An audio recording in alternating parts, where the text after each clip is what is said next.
Radio Hindustan. नमस्कार। Radio Hindustan पर आप सभी का स्वागत है। मैं हूं मनीषा और आज हमारे डीएलए डेली लाइफ एनालिसिस में आज हमारे साथ पैनलिस्ट हैं अनुपम जी, डॉक्टर परमवीर सिंह जी, परख सक्सेना जी, पारिजात जी। तो आज का जो हमारा विषय है वो है डिजिटल वॉर। मित्रों, जैसे कि पहले जमाने में हुआ करता था, सेनाएं आमने सामने खड़ी हुआ करती थी और एक रणभेरी बजा करती थी और फिर युद्ध का शंखनाद हुआ करता था और युद्ध शुरू हुआ करता था और हमें लगता था कि हाँ, अब युद्ध शुरू हो चुका है। लेकिन जैसे जैसे जमाना बदल रहा है, वैसे वैसे जो युद्ध के जो तरीके हैं, तौर तरीके हैं, वो बदलते चले जा रहे हैं। उसकी एक वानगी हमने देखी थी कोरोना काल में, क्योंकि कहा गया कि जो कोरोना वायरस था वो चाइना की तरफ से एक तरीके से बायो वॉर था। तो अब उसका एक नया रूप है जो कि काफी समय से चल रहा है, लेकिन अब उसकी जो दस्तक हो चुकी है इस डिजिटल वॉर की, जिसे हम कहेंगे साइबर वॉर या डिजिटल वॉर, इसकी दस्तक हो चुकी है छोटे छोटे शहरों में भी। और हमें पता भी नहीं चल रहा, जो हमारे स्कूल कॉलेज जाने वाले छोटे छोटे बच्चे स्टूडेंट्स हैं, उन तक ये टेररिस्ट जो है अपना जो है मैसेज पहुंचा रहे हैं और उन्हें अपने ग्रुप में ज्वाइन कर रहे हैं। तो ये खतरे की घंटी है। और अभी अभी हमने देखा सीमा और अंजू का एक्सचेंज, सीमा हैदर, अंजू का एक्सचेंज। सीमा आती है भारत और अंजू जाती है पाकिस्तान। एक जूली आती है बांग्लादेश से और मुरादाबाद के अजय को ले जाती है अपने साथ बांग्लादेश। तो अभी और क्या होने वाला है, तो इसी के ऊपर आज हम चर्चा करेंगे। तो सभी का स्वागत करती हूँ, अभिनंदन करती हूँ। डीएलए में आप सभी का अभिनंदन, नमस्कार आप सभी को। और चर्चा की शुरुआत आज मैं करती हूँ अनुपम जी से। अनुपम जी, आप इस विषय में अपने विचार रखिए please.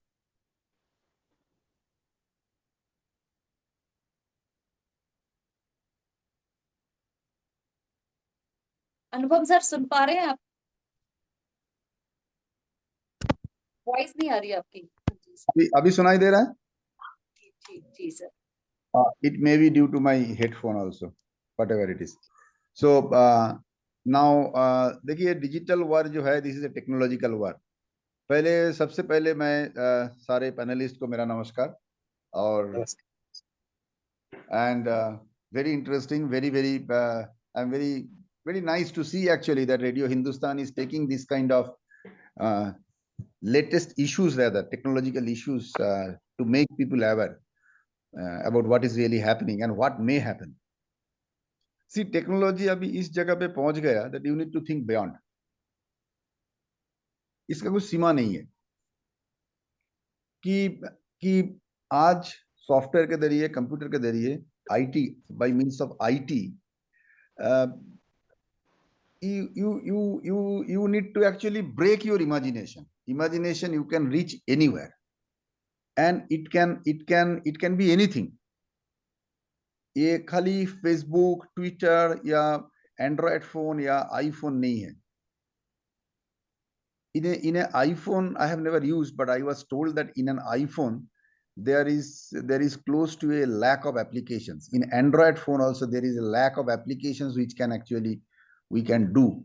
Out of that, we hardly handle few. We do we do messaging, we do WhatsApp, we do Facebook, some banking applications and phone. But actually the technology can take you beyond. You can also search who are the people around you, who are the people around you of what age group. you know People use it for different purpose. So people should be very very careful. You should not ignore any rumor, and you should update yourself on what may happen, and you should think beyond. जैसे कि आज के दिन में मैं बहुत सारे school बच्चे को देखा, they are holding one GPS tracker, everybody is holding one ID card kind of a small tracker which helps their parents कि बच्चे अभी किधर है. The tracking device comes, the location of the बच्चा comes in the mother or father's mobile phone कि बच्चे अभी school में कहाँ पे है, अगर मैदान में खेल रहे तो कहाँ पे है. The child will only have to hold it, तो उससे पता चल जाता है. So that is one of the things to just to track the baby so that वो इधर उधर ना जाए. क्या अगर रास्ते खो गया और किसी के साथ इधर उधर चला गया तो वो ट्रैक करने के लिए. But You do not know, by using the social media or technology or by some other means, they can actually enter in your house, and without your knowledge, they can track exactly what you are doing. By means of Google, even if your phone is switched off, you are tracked almost 24 hours. By means of Google Map, one can track your location pinpoint. So these are the things which has come to our life now, and without that we cannot live also. If we say that we want to live without mobile, people will tell you fool. एक जमाना था जब TV was a luxury, पूरा मोहल्ले में एक TV हुआ करता था, शायद पूरा गांव में एक टेलीफोन हुआ करता था। आज टेलीफोन चला गया, आज बेस फोन करके कुछ है ही नहीं। We are all using mobile. एक नहीं, घर का हर सदस्य का एक एक मोबाइल है, कुछ कुछ लोगों का दो तीन भी है। तो you need to think beyond and you need to be very very careful. ये खाली हैकिंग नहीं है, बैंक अकाउंट हैकिंग नहीं है, it can be something else which is beyond your imagination, and we should be very careful. At the same time, if it is used positively, this also is a fantastic thing to improve your life, for your health, for your fitness, for your diet, for your education, for your scheduling, for your knowledge. These are the positive things. At the same time, this can be used differently also. So it all depends how you are using the technology. So people who are in the destructive mode, terrorists and other organizations, many organizations, they are using it for their own purpose. So one has to be very careful, continuously update themselves, be very careful about rumors, and work on this. So I would like to submit this as an introduction to all, and let me hand it over you to Manisha, and I want to hear the views of other panelists, and then we'll take it forward. Thank you, Ji. Thank you sir. So अभी मैं Paramvir sir, जो मेरा concern है इसी पर मैं आप सभी से मतलब बात कर रही हूँ, लेकिन अभी चाहूंगी कि परमवीर सर इस रिगार्डिंग अपने व्यूज दें कि सर जैसे कहा जाता है कि भारत एक युवा देश है, और हम लोगों की जो एक तरीके से जो प्लस पॉइंट है कि जो यंग जनरेशन है, जो हमारी डेमोग्राफी में उसका नंबर ज्यादा है। और अभी आ रहे हैं हमारे 2000 जो 2024 के चुनाव आ रहे हैं, इलेक्शन आ रहे हैं, उसके रिगार्डिंग भी यदि आप चारों तरफ से देखिए, जैसे हमने मणिपुर पर भी चर्चा किया कि मणिपुर है या कोई और भी इस तरह से जो भी मुद्दे चल रहे हैं, तो एक तरीके से मतलब देश को में जो एक अनारकी फैलाने की कोशिश हो रही है, और स्पेशली जो टारगेट हो रहे हैं ना ये बच्चे, तो बच्चे जिन्हें समझ ही नहीं आता। जैसे कि यदि मैं देखूं कि इमोशनल बैकअप की कमी है, यदि मैं ग्राउंड लेवल पर देखती हूँ और एनालाइज करती हूँ, तो बच्चों के लिए इमोशनल बैकअप की कमी है, क्योंकि वर्किंग पेरेंट्स है आजकल, अधिकतर टाइम नहीं दे पाते बच्चों को। तो ये बच्चों को एक मीठे जहर की तरह से, क्योंकि they are not able to get it कि कौन सही और कौन गलत। जरा सा कोई प्यार से बोल दे उन बच्चों को, चाहे वो टीनेजर्स हैं चाहे छोटी उम्र के बच्चे हैं, क्योंकि सेल फोन सबके हाथ में है। तो ये सेल फोन कब एक, ये जो टूल है, टूल की तरह से हम यूज कर रहे हैं, कब एक वेपन बन गया आतंकवादियों के हाथ का, टेररिस्ट के हाथ का, इसके बारे में प्लीज बताइए सर। मनीषा जी, पुराने समय में क्या होता था, जब सतयुग होता था तो वहां पर देव लोग होते थे और असुर लोग होते थे, जिसे राक्षस बोलते हैं। अब हम लोग फिल्मों को देखते हुए हमारे दिमाग में आता है कि राक्षस की जो एक छवि बनती है वो ऐसी है कि लंबे लंबे दांत हैं, उसके सींग निकले हुए हैं, लेकिन ऐसा नहीं होता था। राक्षस माने जिसकी सोच गलत है, जिसके जो जिसकी इंटेंशन गलत है, वो राक्षस है। और देवतुल्य उसे कहा गया जिसके इंटेंशन सही है। तो बाकी फिजिकल अपीयरेंस में दोनों में कोई फर्क नहीं होता था। तो मैं अपनी कहानी वहीं से शुरू करूंगा। पुराने जमाने में कहते हैं भगवान शंकर की एक भस्मासुर हुआ, वो राक्षस पैर प्रवृत्ति का दबा व्यक्ति दो। था, लेकिन उसने जी जी जी। भगवान की बहुत ज्यादा पैर दबा दो, बैठ उसने जाओ थोड़ी तपस्या देर। करी। तो उसको वहां उनसे आशीर्वाद मिला भगवान से, शिवजी भगवान से, कि वो जिस किसी के सर पे हाथ रख देगा, तो चाहे तो उसको बना दे चाहे उसको भस्म कर दे, उसकी इंटेंशंस के ऊपर है। अब वो था असुर प्रवृत्ति का, तो उसकी इंटेंशंस गलत थी, वो जिसके सर पे हाथ रखे वो भस्म हो जाए। तो ऐसे में अब बात क्या आई, तो भगवान ने क्या कहा कि जो परेशान हुए तो उसके पास, भगवान के पास गए कि आपने कैसे व्यक्ति को आशीर्वाद दे दिया है, ये तो लोगों को भस्म कर रहा है। तो भगवान ने कहा थोड़ा पेशेंस रखो। मैं मतलब अपने आजकल की भाषा में बात कर रहा हूँ कि पेशेंस रखो। वो करते करते किसी दिन अपनी लय में आकर उस भस्मासुर ने अपने ही सर पे हाथ रख दिया और वो भस्म हो गया। अब आज के हिसाब से हम लोगों को सबसे बड़ी प्रॉब्लम जो हमारे यहाँ पर होती थी, कम्युनिकेशंस की प्रॉब्लम होती थी कि हमारे यहाँ पर चिट्ठी आनी है या टेलीग्राम आना है बहुत जल्द से जल्द में, फिर टेलीफोन आए। तो ऐसे ऐसे हमने भगवान की पूजा करी और भगवान ने हमको आशीर्वाद देकर हमें ये आईटी इंफॉर्मेशन टेक्नोलॉजी की क्रांति हमारे घरों में पहुंचा दी। हमारे सारे काम बहुत आसानी से हो गए। अभी आप देखिए, हमें ऐसी मीटिंग करनी होती तो पहले हम लोग 4 लोग इकट्ठे होते, बात करते, अब अपने घर बैठ के कर रहे हैं। लेकिन वही हम लोग भस्मासुर हमारे सबके अंदर है। हमने अपने भस्मासुर से लोगों को बर्बाद करना भी शुरू करा।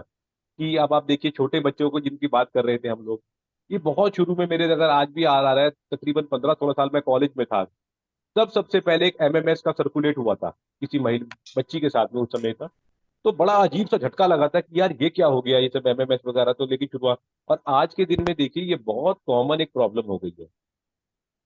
कॉलेज गोइंग गर्ल्स को अगर जैसे इस तरीके के भस्मासुर टारगेट करते हैं, वो इन्हीं तरीके से ऐसे वीडियो से ऐसे चैट से किसी करते हैं। तो इनके ऊपर बहुत ध्यान रखने वाली चीजें हैं। और अभी जैसे अनुपम जी बोल रहे थे, हमें आज के टाइम पर मालूम ही नहीं है। हमारी फेसबुक के ऊपर एक कंटेंट आता है कि ये क्या नाम है, आप अपना भविष्य जानिए। वो देखिए ना, बहुत सारी प्रोफाइल आती हैं, ऐसी गेम्स आती हैं कि आप कितने साल बाद मरने वाले हैं। वो बेसिकली फिशिंग साइट्स है। वो क्या कर रही है, वो हमारा डाटा चोरी कर रही है। और इस समय पर जिस देश के पास या जिस ऑर्गेनाइजेशन के पास जितना ज्यादा डाटा लोगों का होगा, वो उतनी सक्सेसफुल उतना काम कर सकती है। इसका मैं छोटा सा एग्जांपल दूंगा। आप कभी गूगल के ऊपर या अमेजोन के ऊपर सर्च कीजिए कि मेरे को अपनी पसंदीदा पैंट शर्ट चाहिए, मेरे को लिवाइस की टी शर्ट चाहिए, वो चाहिए। तो मेरी फेसबुक के ऊपर या मेरे व्हाट्सएप के ऊपर जो प्रमोशनल मैसेज है वो उसी चीज के आने लग जाते हैं। तो यानी कि somebody is watching my phone, somebody is watching my phone. तो वो यस। देख रहा है, मतलब मेरी सारी एक्टिविटीज को निगाह रख रहा है। तो वो जो देख रहा है वो असुर भी हो सकता है और देव भी हो सकता है। लेकिन बीइंग मेरे अंदर भी एक असुर है, तो मैं असुर ही मानूंगा कि सामने से कि असुर ही मेरी एक्टिविटीज को देख रहा है। तो इसको बहुत ज्यादा हम लोगों को सतर्क रहने वाली चीजें हैं कि हम लोग अननेसेसरी जगहों पर अपना डाटा अपने आप से ना दें। हम तो अपना डाटा चोरी करने का मौका ही नहीं दे रहे हैं। मैं मेरा डाटा मार्केट में लेकर प्लेट में रखकर घूम रहा हूँ कि आओ भाई उठा लो इसको। सबसे पहली बात कि हमारा अपनी पर्सनली हमारे डाटा को ऐसा मत मानिए कि अभी होता क्या, मेरे एक दोस्त हैं बैठे हुए कि वो मेरी डिटेल्स मांग रहा है, वो अपने आप बिना पूछे वो डाल रहा है। मैंने टोका कि आप क्यों डाल रहे हो, कि क्या चीज है ये। यार यार ये तो पासवर्ड और फेसबुक पासवर्ड और गूगल पासवर्ड ही तो मांग रहा है। मैंने कहा भाई साहब ये बैंक अकाउंट भी खाली कर सकता है, ये एक पासवर्ड दिया हुआ ना, ये एक ओटीपी शेयर करा हुआ। और सबसे बड़ी बात, एक बहुत बड़ी शक्ति है, देखिए हम लोग डिनाई नहीं कर सकते हैं उसको। हम लोग लीडर, हम लोग नेता नहीं है दुनिया पर। वो कहती है कि किसी टाइप की कोई जिहाद नहीं होती है। लेकिन मैंने अखबारों में पढ़ा है और उसके ऊपर थोड़ा सा अपने गहनता सोचने के बाद देखा भी है। एक जिहाद नाम का चीज भी होता है कि आपको अगर किसी को टारगेट करना है, चाहे वो बच्चियों को टारगेट करना हो। तो बच्चियों को छोड़िए, अगर बॉयज को, एडोलसेंट बॉयज की जो 15 से लेके 25 साल तक की एज होते हैं, ये बॉयज भी टारगेट करने के उन लोगों के टारगेट पे होते हैं। आपको उनके ऐसे फंसाइए उनको कि उनके घर से पैसे लेकर आए वो अपने घर से, या आपके एक तरीके से आपका काम करने लग जाए। काम, उनका काम कुछ नहीं होता है कि बेवजह की भ्रामक जो अफवाहें होती है उसको फैलाने का वो काम भी करना शुरू करे। तो ऐसे बच्चों को फिशिंग करने का, टारगेट करने का ये बड़ा आसान तरीका बन गया है सोशल मीडिया आजकल। मैंने बहुत सारे केसेस देखे हैं। एक बच्चे ने देखा होगा पबजी के ऊपर अपने फादर के कार्ड था, मतलब फादर ध्यान नहीं करते थे, वो 3-4 लाख रुपए के गेम्स ही खेल गया था बच्चा वो। तो ऐसी वेबसाइट्स ऐसे, अब जैसे ये सीमा के भी आपने चर्चा की, ये सीमा और वो लड़का कैसे टच में आए, वो पबजी गेम के थ्रू ही आपस में पहले बातचीत शुरू हुई, वहीं से नंबर एक्सचेंज हुए उनसे। तो ये इतना लाइटली लेने वाली चीज नहीं है। जहां तक ये भस्मासुर को अपने सर पर ही हाथ रख के हम खुद को ही ना भस्म कर ले, तो उसका तरीका सिर्फ यही है कि हमें पूरी इंफॉर्मेशन चाहिए इस चीज के बारे में कि हम कहाँ पर अपनी पूरी डाटा डाल रहे हैं। तो बड़ा सोच समझ के करने वाली बात है। और पेरेंट्स का मैं मानूंगा इस समय, बच्चे एडोलसेंट है, उनको बताना हमारा काम है। जी मनीषा। जी जी, थैंक यू सर। आपने जो भी बात किया ना जिहाद वाला, तो मैं उसी पर ही, क्योंकि ये ग्राउंड लेवल पर मैंने भी ये देखा और जाना, ये इन्फॉर्मेशन है, मतलब अभी न्यूज़पेपर में भी पढ़ा था इससे रिलेटेड जो है। तो इसलिए, क्योंकि अभी कुछ दिनों पहले न्यूज थी, कुछ मंथ्स पहले, कि कश्मीर वगैरह में तो ये चल रहा था कि पीएचडी के एक स्टूडेंट ने अपने साथ के लोगों को उससे जोड़ दिया, जो ये इंडियन मुजाहिदीन टाइप ये जो संगठन है टेररिस्ट, उनसे जोड़ा था, और ये केस आया भी था पुलिस की नजर में। ऐसे ही कुछ और केस आ रहे हैं। तो लेकिन अब जो बच्चे जो टारगेट हैं वो और छोटे हैं। और जैसे केरला स्टोरी जैसे मूवी में देखा था उसमें, तो बिल्कुल वही जो जिहाद है, चाहे उसे लव लव जिहाद कहें या कुछ और नाम दें इसे हम, या साइबर वॉर कहें, लेकिन ये चल रहा है और हमारे घरों में पहुंच रहा है। तो अब मैं परख जी आपको ज्वाइन कराना चाहूंगी इसमें डिबेट में। आप क्योंकि परख जो है बहुत हिस्ट्री पर इनकी बड़ी अच्छी पकड़ है और मैंने देखा है कि बहुत बारीकी से विश्लेषण करते हैं आप। तो इस मुद्दे पर मेरी जो कंसर्न, मैं बार बार कह रही हूँ कि बच्चे, क्योंकि भारत का भविष्य, हम कहते हैं कि बच्चे भविष्य है भारत का, और इतिहास तो साक्षी है इसी बात का कि कैसे ब्रेन वॉश करके, और आज भी वर्तमान पीढ़ी में भी हम देखते हैं कि जो ये सिक्युलायर वाला, मैं तो सेक्युलर को सिक्युलायर ही बोलती हूँ, क्योंकि जो ये मानसिकता इस तरीके से बना दी गई है कि हम यदि अपने धर्म की बात करते हैं, अपनी संस्कृति की बात करते हैं, तो हम कट्टर कहला जाते हैं। लेकिन यदि कोई दूसरा बंदा अपने धर्मों या अपनी परंपराओं की बात करे तो वो उसका संस्कृति है, वो उसका कल्चर है। तो जो हमारे बच्चों का ये एक तरीके से ब्रेन वॉश किया जा रहा है, क्योंकि ब्रेन वॉश ऐसा, जैसे कि अंजू अपने घर परिवार को छोड़कर और चली गई पाकिस्तान, और अब इस समय आईएसआई, जैसा कि कहा जा रहा है, न्यूज में आ रहा है कि आईएसआई का एक मोहरा बनकर रह गई है। तो जो, वो तो इतने बड़े लेवल की, जब इतने मतलब एडल्टहुड में है वो लेडी, जब ऐसा हो सकता है, तो जो छोटे बच्चे हैं, स्कूल गोइंग है, और उन्हें जिहाद के तहत जो है उनकी इंफॉर्मेशन लीक हो रही है। तो परक, इसी बारे में मैं जानना चाहती थी आपसे। देखिए, मैंने अपने आर्टिकल्स में अधिकांश का यह वर्णन किया है कि वॉइस डिजिटल कम आ वॉर। रही है परक जी आप। अब ठीक है। जी जी जी। सो मनीषा जी, जैसा मैंने अपने अधिकांश आर्टिकल में ये वर्णन किया है कि डिजिटल, अभी ठीक है आवाज? जी जी बिल्कुल आवाज बिल्कुल अच्छी। सही, ऑडिबल है आप जी, जी, कंटिन्यू करें। कि डिजिटल वॉर इंफॉर्मेशन वॉर का ही एक छोटा सा अंश है। ये आतंकवाद जितना ही सीरियस मैटर है। आतंकवाद में जिस तरह आपने देखा होगा, मंदिर हुआ, चर्च हुआ, या ताज होटल है, या वर्ल्ड ट्रेड सेंटर है, इन चीजों को निशाना बनाया जाता है। वैसे ही डिजिटल वॉर में इसका ठीक उल्टा होता है। इसमें निशाना हमारे दिमाग को, खासकर जो हमारा सबकॉन्शियस माइंड होता है, उसको बनाया जाता है। अब इसके 3 आयाम है जो मैं आपको उदाहरणों के सामने माध्यम से आपके सामने रखना चाहूंगा। अब देखिए, कुछ दिन पहले फॉक्सकॉन एक कंपनी है सेमीकंडक्टर चिप की, उसने वेदांता ग्रुप के साथ एक डील की $19 बिलियन की। ठीक है, इससे हजारों जॉब्स आने थे, एक बड़ा इन्वेस्टमेंट इंडिया में आ रहा था। पूरे मीडिया में सकारात्मकता का वातावरण था। लेकिन उस समय टूल किट गैंग, जिसको आप बोल सकते हो, वो वही खबरें फैलाई जाने लगी, टमाटर महंगा हो रहा है, हिंसा हो रही है, ये हो रहा है, वो हो रहा है। ऐसे समय में निवेशों से क्या होता है? ठीक है जी हाँ, $19 अरब को ये लोग बोल रहे थे कि ऐसे निवेशों से क्या हो जाता है देश में। अब देखिए, थोड़े दिन बाद फॉक्सकॉन ग्रुप बाहर हो गया वेदांता ग्रुप के साथ, उसने अपनी डील कैंसिल कर दी। तो यही लोग आके वापस बोलने लग गए, उसी टूल किट को फिर से एक्टिवेट किया गया। ठीक है, ये मतलब उस गवर्नमेंट के अगेंस्ट किया जा रहा है, क्योंकि लोगों का भरोसा है, आज की जो करंट जो सेंट्रल गवर्नमेंट बैठी है उसमें लोगों का ट्रस्ट है कि हाँ, ये गवर्नमेंट फॉरेन इन्वेस्टमेंट्स लाने में सक्षम है।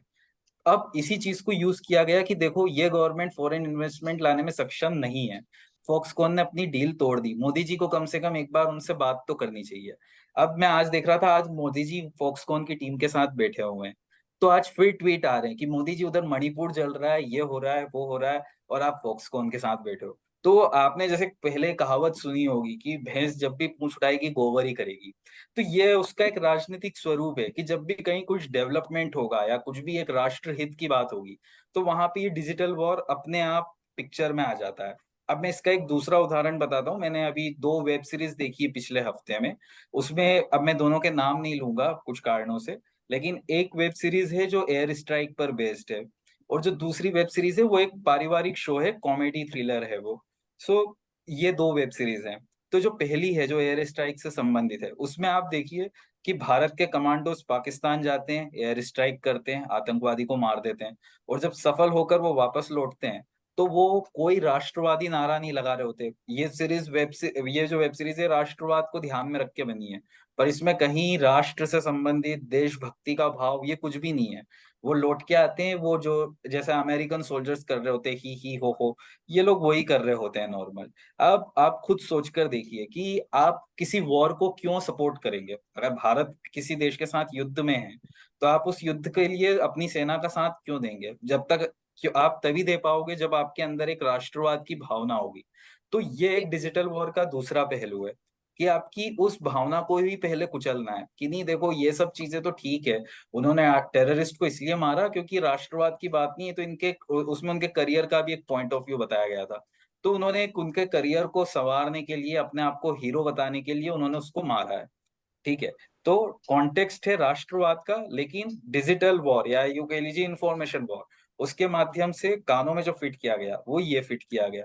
अब एक जो दूसरी वेब सीरीज है वो पूरी फैमिली बेस्ड शो है, एक गुजराती परिवार है, मुंबई में रह रहा है वो, लेकिन उस परिवार की जो सबसे वृद्ध महिला है, जो परिवार की मुखिया है, वो स्टील के गिलास में शराब पीती है ताकि कोई उसे पकड़ ना सके। ठीक है, बेटी एक गलत काम करके घर लौट रही है, माँ उससे पूछ रही है बेटा तुमने प्रोटेक्शन तो यूज किया था ना। अब बेटा जो है वो कह रहा है कि मुझे पापा से अलग रहना, और बाकी पूरा परिवार उसके समर्थन में खड़ा है पापा को छोड़ के।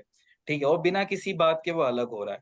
और इन सब चीजों को बिल्कुल पूरी तरह से जस्टिफाई किया जा रहा है कि हाँ ये बिल्कुल, आज अगर आप मॉडर्न हो, आज आप पढ़े लिखे हो, आज आप लिटरेट हो, तो आपको इन सब चीजों का समर्थन करना चाहिए। अब जैसे आपने केरला स्टोरीज का ही बोला था, तो वहां पर एक सिनेमा का एक नया अवतार दिखता है कि मनोरंजन समाज का दर्पण है या सिनेमा समाज का दर्पण है, पर कुछ जगहों पर ये दर्पण नहीं रहता है, ये यहाँ पर इस तरह से डिजिटल वॉर कर रहा होता है। ये कुल मिला के आपके सबकॉन्शियस माइंड पे हमला है।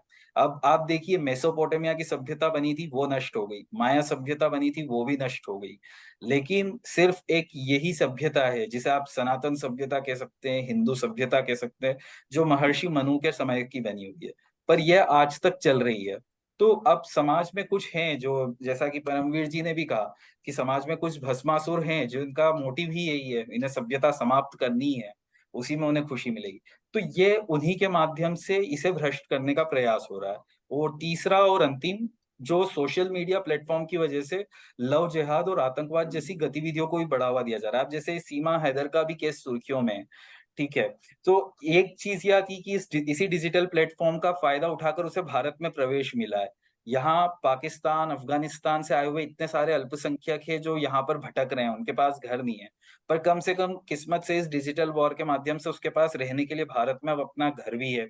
और ये कैसे प्रैक्टिकल पॉसिबल है कि एक महिला अपने बच्चों के साथ यहाँ आती है, हिंदू धर्म अपना लेती है, क्या उसके बच्चे कभी पाकिस्तान में मदरसे में नहीं पढ़े होंगे? क्या वो जमात जैसे संगठनों जो वहां पर एक्टिव होंगे उनके संपर्क में नहीं आए होंगे? क्या उन्हें नहीं उकसाया गया होगा? तो वो बच्चे अचानक से भारत आते हैं और एक शब्द में वो हिंदू बन जाते हैं। संभव है ये कुछ वर्षों में अपना रंग दिखा दें। सबसे बड़ी बात, ये कोई घटना नहीं है, मुझे जो डाउट हो रहा है कि ये घटनाओं की कोई श्रृंखला है जिसकी शुरुआत हो गई है, या यूं कहिए कि ये एक ऐसी चीज है जो अब हमारे सामने आई है। अब यदि हमने इसे शरण दी तो इसके पीछे और भी ना जाने कितने ऐसे ही घुसपैठिए बेताब बैठे होंगे। तो षड्यंत्र ना भी सही, लेकिन पाकिस्तान की हालत तो हम सब देख रहे हैं। जब से अफगानिस्तान से अमेरिका लौट के गया है तब से उसे भीख मांगने से भी भीख नहीं मिल रही है। बिना फंडिंग के पाकिस्तान फंक्शन नहीं कर पाता, ये हम सब जानते हैं। ऐसे में एक ये डिजिटल वॉर ही है, या जिसको आप डिजिटल घुसपैठ भी कह सकते हैं, जिसके माध्यम हम्म। से वही संस्कृति पे हमला और ये सब करने के प्रयास हो रहे हैं। सो वो बात अलग है कि डिजिटल वॉर, डिजिटल घुसपैठ, इन सब की इंफॉर्मेशन वॉर, इन ये शब्द अलग अलग है पर इनके अर्थ एक ही है। और यही वो तीन उदाहरण है जिन्हें मैं डिजिटल वॉर के लिए आपके सम्मुख रखना चाहता था।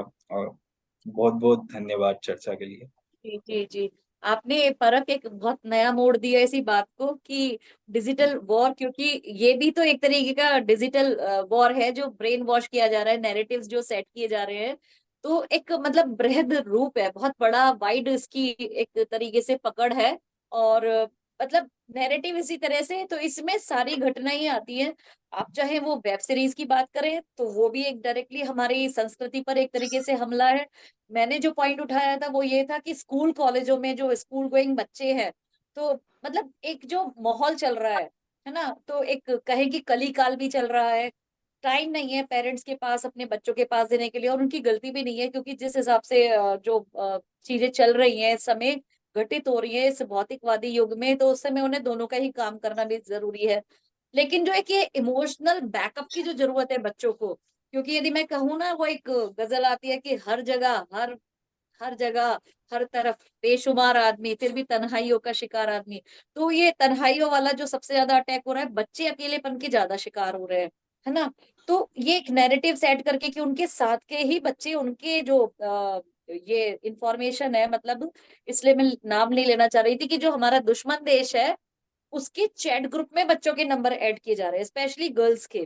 तो ये एक खतरनाक चीज है।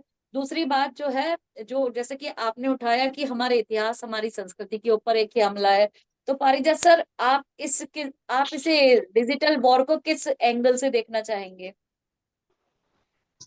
जी, एक शेर याद आ रहा है, जब हम अपने आस्तीन में सांप पालेंगे तो कहाँ तक खुद को संभालेंगे।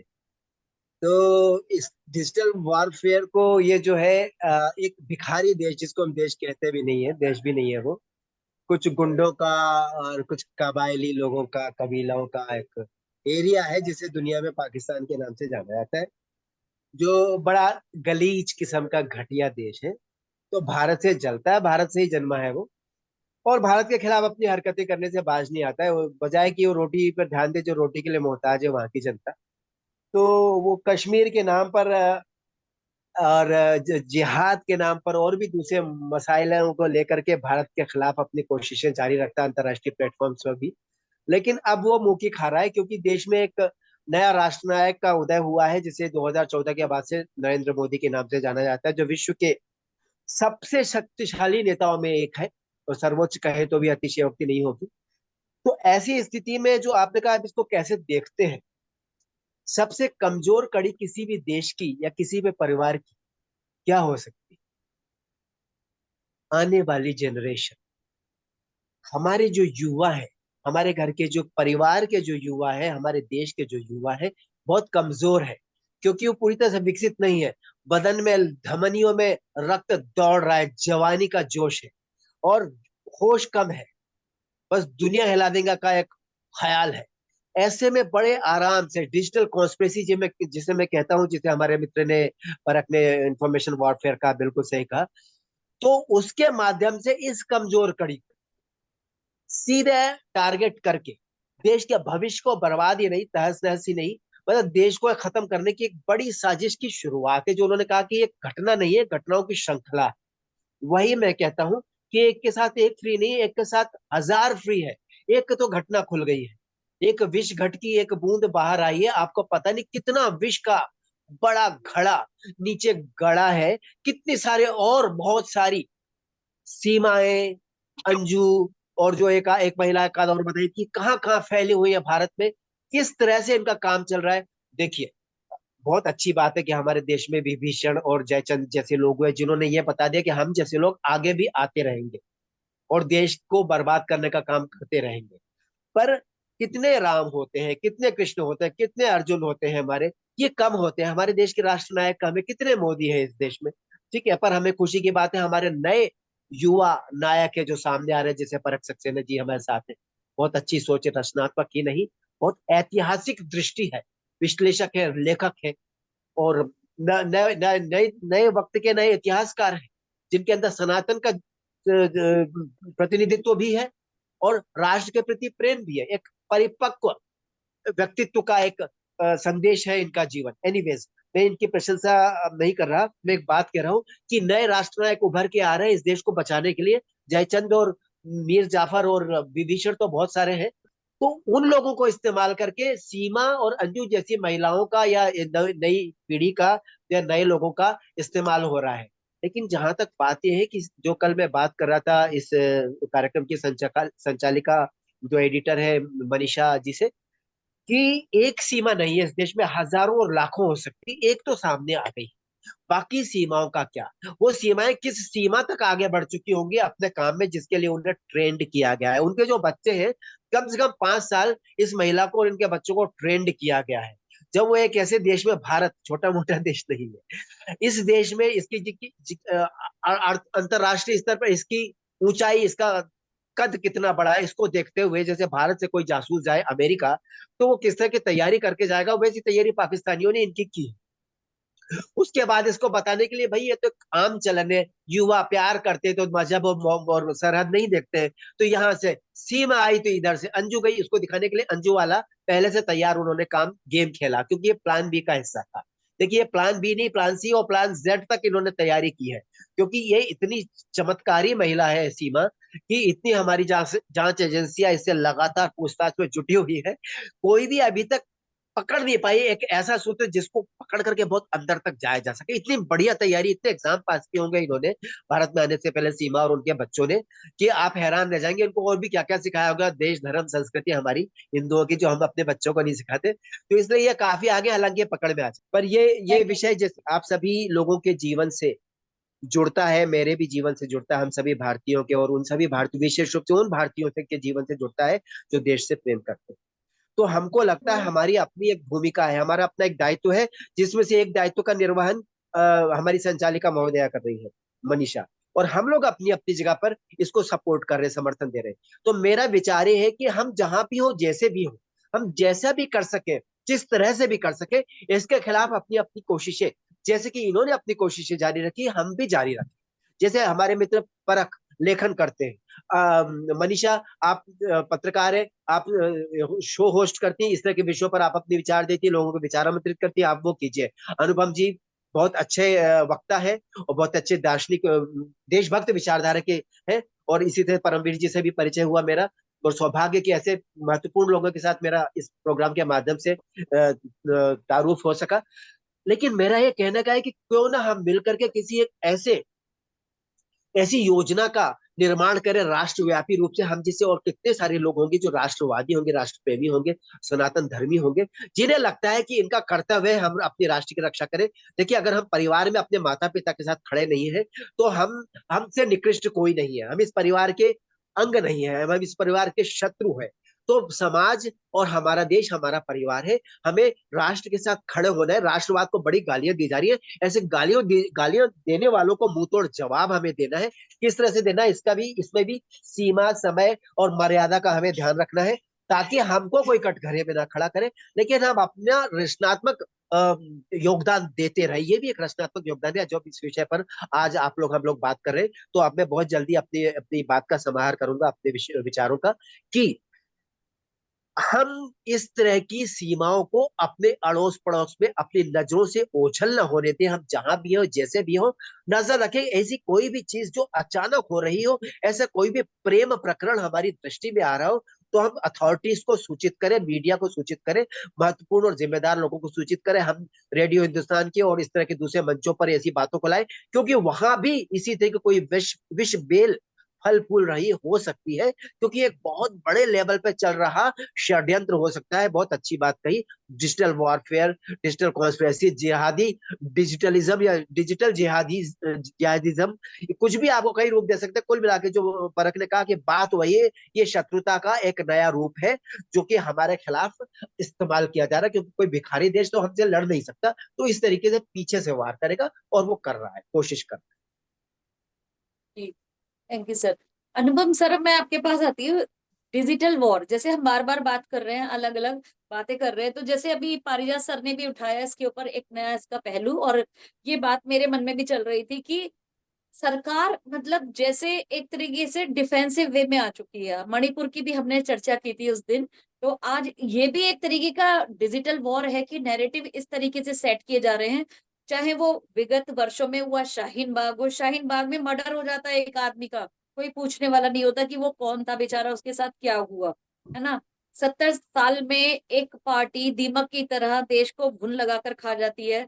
वो ऐसा कौन सा काम करते हैं कि जो उनके पास इतनी संपत्ति आ जाती है, कोई ये सोचने वाला नहीं होता। लेकिन आज जब वो अपना नैरेटिव सेट करते हैं कि इस देश की मिट्टी में मेरे परिवार का खून मिला हुआ है, वो पार्टी जो राम के अस्तित्व पर सवाल उठाती थी, राम मंदिर बनाने में जिनको प्रॉब्लम हो रही थी, आज वो अपनी तुलना राम से करते हैं कि परिवारवाद है। तो परिवारवाद का है, रामचंद्र जी भी तो अपने परिवार के लिए लड़े, पांडव भी तो अपने परिवार के संस्कारों और रीतियों के लिए लड़े थे।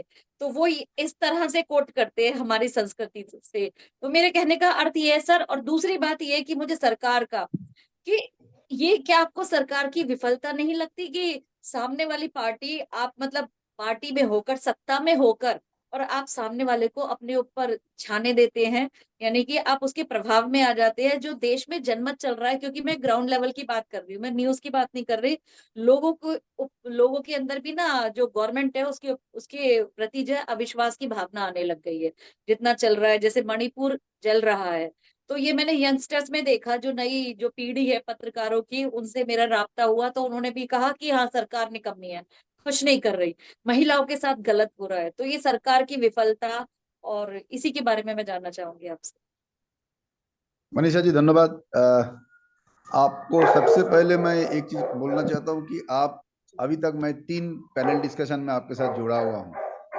आप जिस टॉपिक के ऊपर पैनल डिस्कशन कर रहा है वो शायद डिस्कशन 7 दिन 10 दिन भी चल सकता है, because these are so contemporary, so important कि आज के दिन में वो एकदम एकदम एकदम सुपर मुद्दा है, एकदम मैंने टॉप ऑफ द लाइन मुद्दा है। जैसे कि मणिपुर, कौन, क्यों, कैसे, ड्रग्स, ना टेररिज्म, ना वुमेन, ना टेरिटरी, ना इन्फिल्ट्रेशन, हजारों formulas are coming up.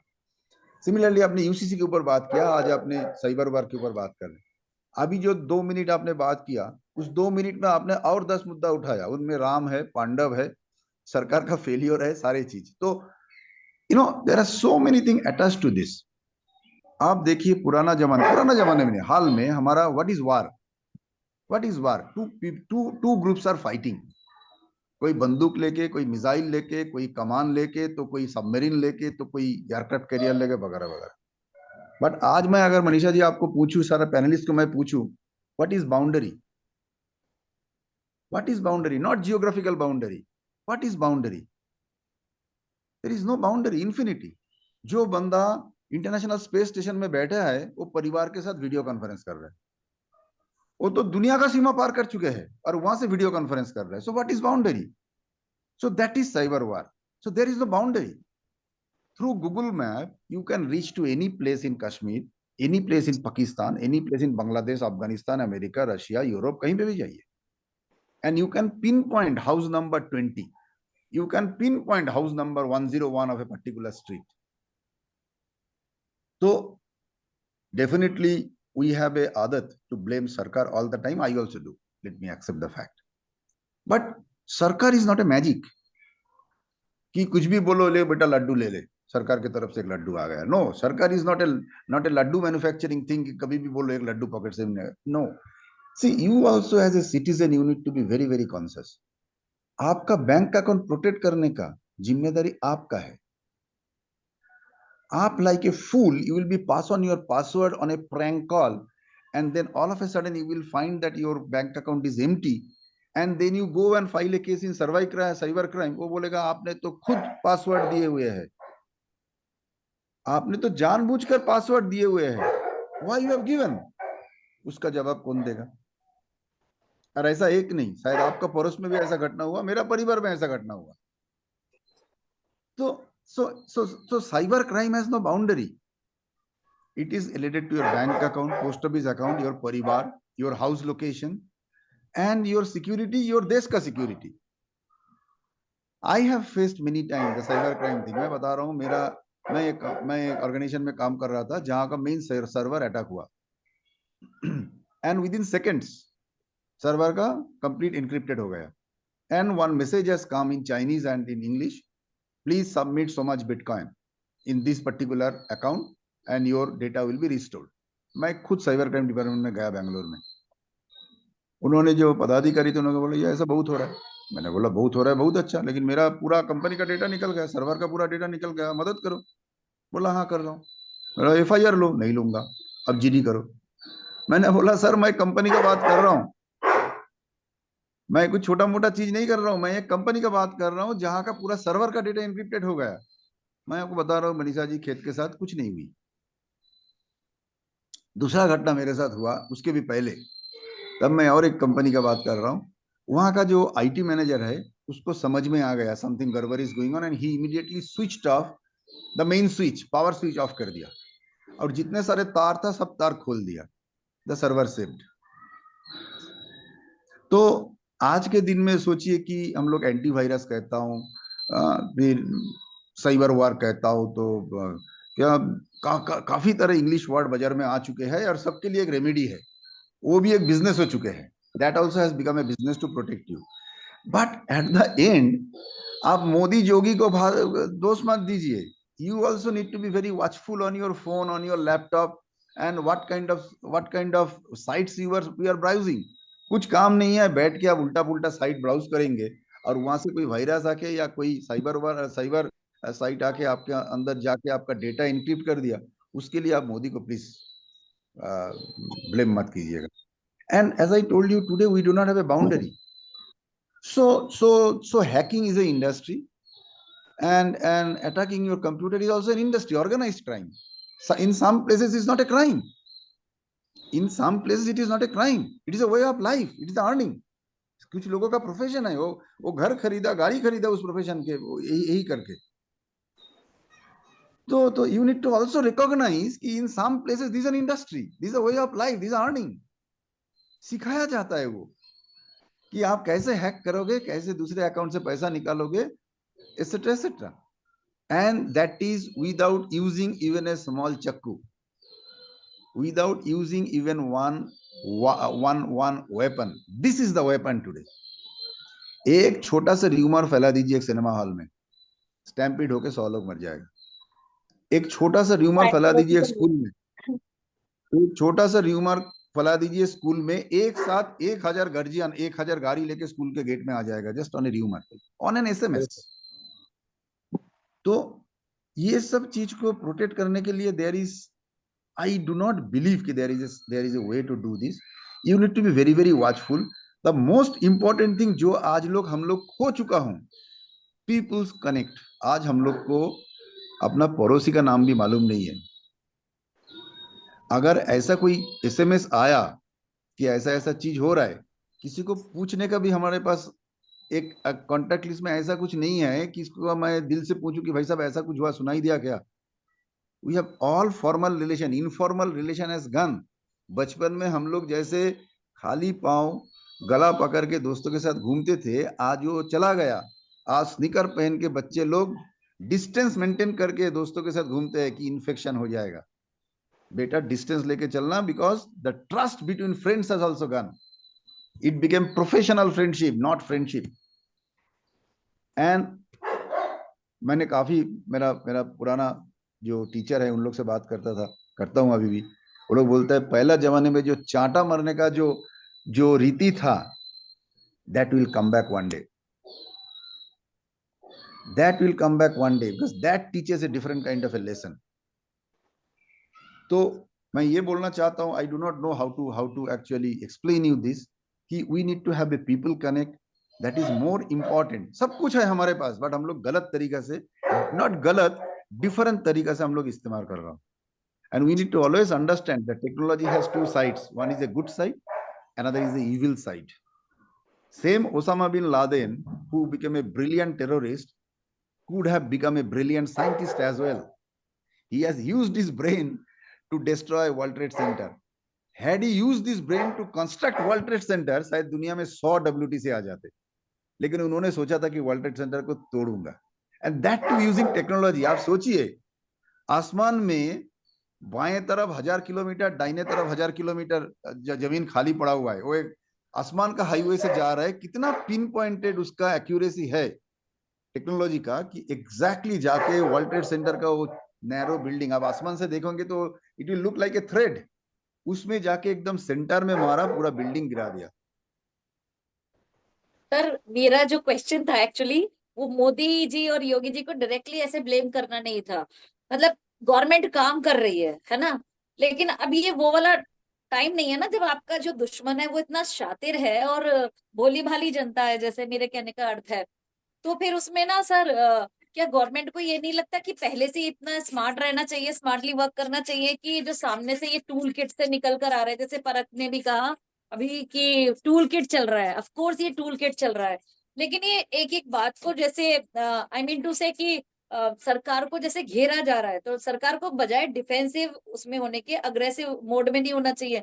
Paramvir sir, इस बात से मैं आपको कनेक्ट करूंगी, क्योंकि नैरेटिव जो सेट हो रहे हैं वो ये हो रहा है कि सरकार है निकम्मी, सरकार कुछ कर नहीं रही है, और वास्तव में ऐसे ही हो रहा है, चाहे वो मणिपुर केस है चाहे कोई सा भी केस है। जी सर।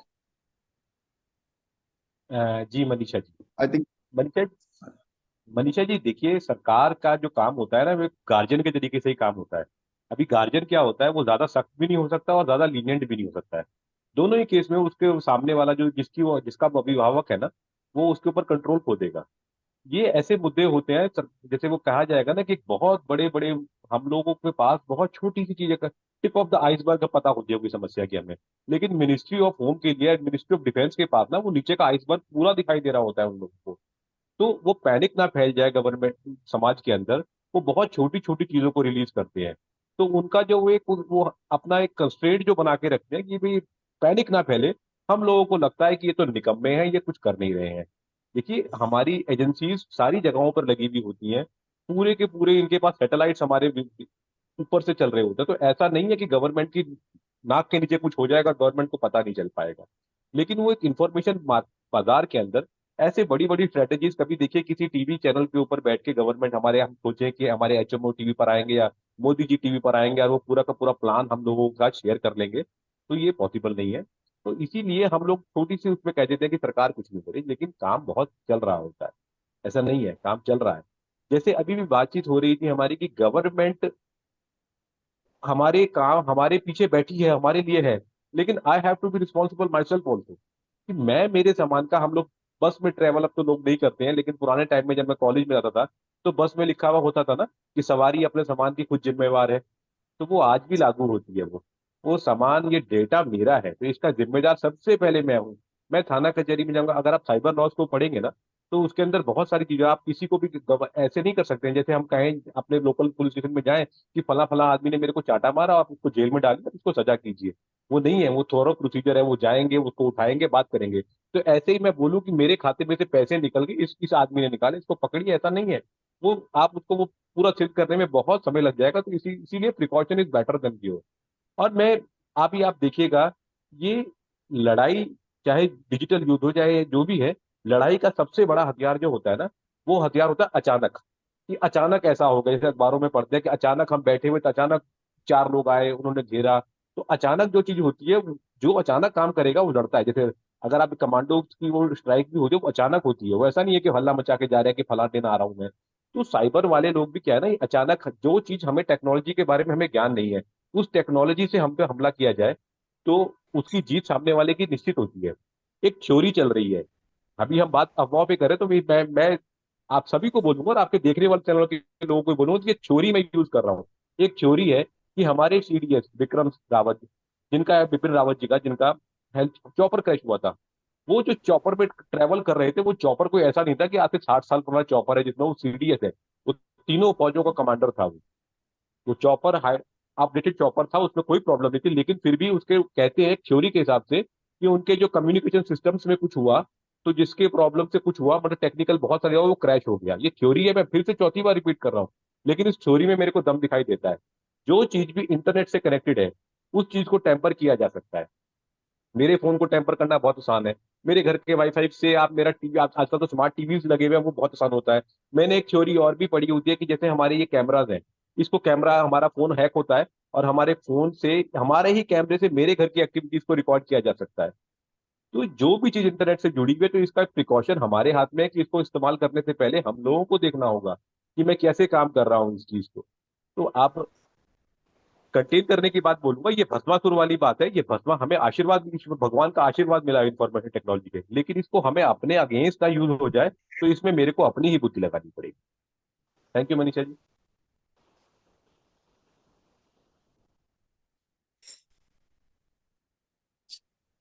नहीं तो मेरा तो सर वॉइस नहीं आ पा रही थी आपकी, मुझे लास्ट जी, अभी आ रही है।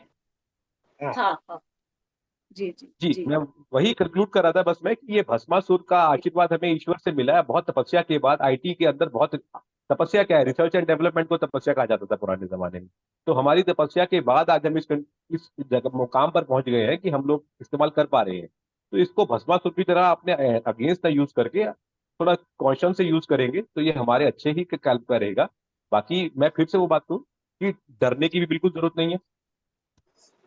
दुनिया बदलती है नए नए स्वरूप में। अब जो राक्षस प्रवृत्ति के लोग होते हैं वो नए नए तरीके, लेकिन दुनिया के अंदर हम लोग आज तक बचे भी क्यों हैं? जैसे अभी परख ने बोला भी था कि सारी सभ्यताएं हमारे बराबर की खत्म हो चुकी है, हम ही लोग बचे हुए हैं। और मैं आपको एश्योर करता हूँ कि आने वाले पता नहीं कितने हजार साल, मेरी और आपकी लाइफ तो बेचारा और 100 साल होगी एक में, लेकिन ये सभ्यता हजारों साल तक कहीं नहीं जाने वाली है यहाँ से। तो डरने की भी कोई बात नहीं है, लेकिन थोड़ा कॉशन बस। Thank you ji Manisha ji. जी जी सर, थैंक यू। तो सर जैसे आपने भस्मासुर की बात कर रहे हैं, तो बस भस्मासुर को हैंडल करने के लिए विष्णु जी ने मोहिनी का अवतार लिया था। तो परख में आपके पास आती हूँ, तो हमारे पास वो मोहिनी, हम किसे कैसे उस मोहिनी को मतलब इन्वेंशन करें उस मोहिनी का, क्योंकि उस समय तो भस्मासुर को खत्म करने के लिए जो है विष्णु जी ने अवतार लिया, रूप धरा था मोहिनी का। तो उस मोहिनी को हम कैसे बनाए कि हम इन सारी जो हमारा जैसे ये साइबर जो वॉर चल रहा है उसे कैसे हैंडल करें, परख। जी मनीषा जी, एक्चुअली आपने महर्षि दधीची की शायद कहानी सुनी हो कि जी देवता असुरों से हार रहे थे और फिर आखिरकार एक महर्षि थे दधीची, जिन्होंने अपने शरीर का त्याग किया और उनकी अस्थियों से एक वज्र बना जो आज भी इंद्र के पास है, और उसी वज्र से असुरों पर विजय प्राप्त की थी। सो बस जी इसी प्रकार के महर्षि दधीचियों की आवश्यकता है। जैसे परमवीर जी ने बोला था कि रिसर्च एंड डेवलपमेंट, जो आज हम जिसे रिसर्च एंड डेवलपमेंट बोल रहे हैं, वो उस समय तपस्या कहा जाता था। वही काम हमारे ऋषि मुनि कर रहे थे। आज भी आवश्यकता वही है, वापस उसी परिप्रेक्ष्य में आ रही है बात कि हमें अवेयरनेस फैलानी होगी, यही चीज है। जैसे आप आज के समय आप देख रहे होंगे, जो हमारी जनरेशन भी जो थी आज से 20 साल पहले, जब हम छोटे थे, तो कोई भी अगर स्कूल के बाहर आ रहा है, कोई चॉकलेट दे रहा है, तो हम लोग ले लिया करते थे आसानी से। फिर घर आते थे, उसके बाद मार पड़ती थी कि नहीं, ऐसे कोई अनजान व्यक्ति चॉकलेट दे, वो उससे मत लो।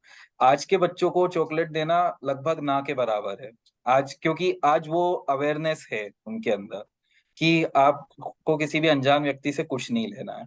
इसी तरह का एक वातावरण अगर घर के अंदर बने, जिसमें आप ये सारी चीजें बताएं उसको कि ये हमारा धर्म है, ये हमारी संस्कृति है, और ये किया जा सकता है। मैं देख रहा हूँ जो नई पीढ़ी आ रही है हिंदुओं की, काफी लोगों की ये सोच है कि नई पीढ़ी में थोड़ा कट्टरता कम है, ये कम है, वो कम है। लेकिन असल में नई पीढ़ी के पास कट्टरता ज्यादा है, धर्म के विषय में ज्यादा ज्ञान है और ज्यादा अवेयरनेस भी है। बस बात यह है कि बोलने से डर रहे हैं, और बोलने से इसलिए डर रहे हैं क्योंकि एक माहौल बनाया हुआ है पुराना कि अरे नहीं, अब ये तो धर्म की बात कर रहा है, मतलब ये सेक्युलर नहीं है, थोड़े मॉडर्न बनो, और अननेसेसरी उसको मॉडर्निटी से जोड़ दिया है, जबकि this culture is something beyond modernity. यहाँ पे मॉडर्निटी, अगर आप हिंदू धर्म के शिखर पर अगर आप खड़े होके देखें, तो मॉडर्निटी शायद एक बिंदु बराबर नजर आए या उससे भी नीचे नजर आए। लेकिन बस बात वही है, क्योंकि एक सबकॉन्शियस माइंड में एक बात बैठा रखी है। और अगेन यहाँ पर वही डिजिटल वॉर पिक्चर में आता है। हर चीज आप फिल्मों में देख लीजिए, कहीं भी देख लीजिए, एक वो चीज बता के रखी हुई है। पोंगा पंडित शब्द बना हुआ है, ठीक है, कि आप अगर आपने 100 बातें सही बोल दी है धर्म से रिलेटेड, और एक बात पे कहीं आप मात खा गए विज्ञान से, तो एक वर्ड दे दिया गया आपको उस चीज के लिए। तो यहाँ पर एक युवा युवा के मन में एक डर बैठता है कि नहीं, अगर मान लो मैं धर्म से संबंधित बात कर रहा हूँ, संस्कृति से संबंधित बात कर रहा हूँ, और कल को किसी लेजिटिमेसी पे कुछ क्वेश्चन रेज कर दिया किसी ने, और मैं आंसर नहीं कर पाया उस चीज का, तो अगेन ये मुझ पर तो क्वेश्चन हो ही होगा, और साथ में जो धर्म का मजाक बनेगा वो बनेगा, वो तो अलग। तो जिससे अच्छा है मैं बोलूं ही ना। तो यही यहाँ पर हमारा अस्त्र है, जो मोहिनी की आप जो बात कर रहे थे। मोहिनी यहाँ पर यही है कि हर युवा को जागना पड़ेगा, हर युवा को ये चीजें आपको शेयर करनी पड़ेगी। आप दोस्तों के साथ बैठे हो, चाय कॉफी पर बैठे हो, मेरा ऑफिस दिल्ली के सबसे पॉश एरिया में, एरो सिटी में, लेकिन मैं यहाँ पे देखता हूँ है कुछ युवा जो बैठते हैं, चाय पी रहे हैं, साथ में सिगरेट भी पी रहे हैं वो लोग, लेकिन उनकी बातें यही चल रही है। उनकी बातें हैं कि हाँ ठीक है, मणिपुर का इशू है, महीने 2 महीने में सॉल्व हो जाएगा, अपने अपन मणिपुर में नहीं रहते हैं, हम तो दिल्ली में रहते हैं, अब हमारी प्रॉब्लम्स तो ये है वो है, ये अगर सॉर्ट हो रही है, so let's revolt for this government. तो ये भी एक नया रूप है। सो यहाँ पर यही आपकी मोहिनी बन सकता है। वो जो युवा इस समय कमजोरी है वही सबसे बड़ी ताकत भी बनेगा, वही मोहिनी बनेगा। जी जी। जैसे आपने दिल्ली का जिक्र किया, लेकिन दिल्ली में केजरीवाल की भी गवर्नमेंट है। वहीं के वहां की वोटर्स ने उसको भी सेलेक्ट किया है। फर्क। जी जी, नहीं देखिए, दिल्ली में एक बात मुझे अच्छी लगी, जो मैं क्योंकि मध्य प्रदेश से हूँ वैसे तो, लेकिन दिल्ली में भी जॉब के लिए ही आया हूँ। लेकिन दिल्ली में जब मैं मध्य प्रदेश में था, मैंने ये चीज ऑब्जर्व की कि नहीं, दिल्ली के लोग थोड़ा सा फ्री बीस में आ गए और इस चक्कर में उन्होंने केजरीवाल को चुन लिया।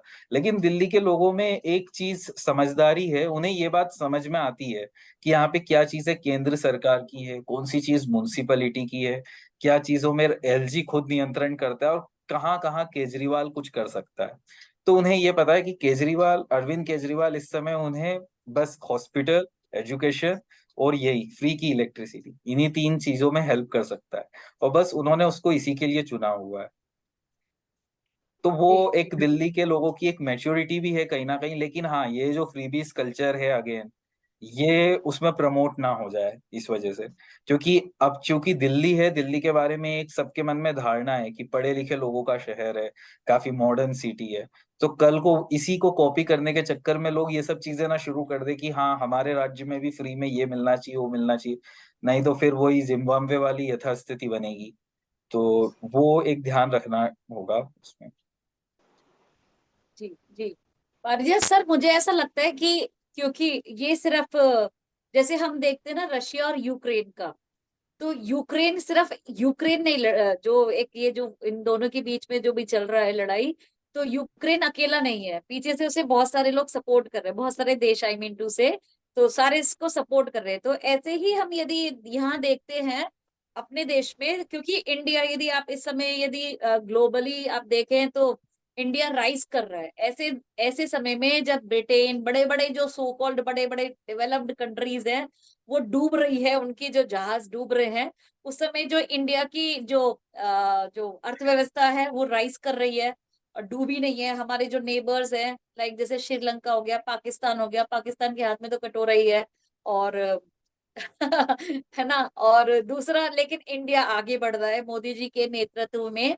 तो ये एक तरीके से, ये वॉर एक तरीके से उनका मोरल डाउन करने के लिए भी हो रहा है क्या इंडियंस का, कि वो अपने गवर्नमेंट में अपना विश्वास खो दे और कुछ ना कुछ ऐसा करे कि जिससे गवर्नमेंट हटे, और फिर वो आकर अपना, क्योंकि जब तक चौकीदार है तब तक चोर आ नहीं सकता चोरी करने के लिए, तो चौकीदार को हटाया जाए जिससे कि चोर को रास्ता मिले। बिल्कुल सही कहा। चौकीदार जब तक है तब तक इनकी दाल नहीं गलेगी। देखिए, वार की आपने बात कही, हमारे मित्रों ने भी कही, परमवीर जी ने कही, हेल्प योर सेल्फ, परख ने कही है हम लोगों को एक होना होगा। उन्होंने भी कहा, हमारे साथ में जो है अनुपम जी।